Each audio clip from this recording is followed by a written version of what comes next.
INS Gulzar एका बाजूला कलंडलेली आहे। INS गुलजार ही नौदलाची निवृत्त युद्धनौका आहे।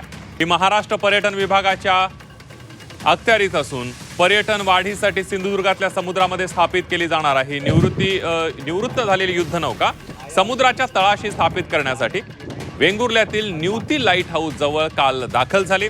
त्यानंतर ती समुद्राच्या तळाशी स्थापित करण्यासाठी प्रक्रिया सुरू झाली। मात्र आत पाणी भरत असताना एका बाजूला कलंडली आहे। त्यामुळे पर्यटन विभागाच्या सी वर्ल्ड प्रकल्पाला मोठा धक्का बसलेला आहे। आपण बघतो INS गुलजार नौदलाची निवृत्त युद्धनौका आहे आणि ती आता एका बाजूला कलंडल्याचं पाहायला मिळतंय।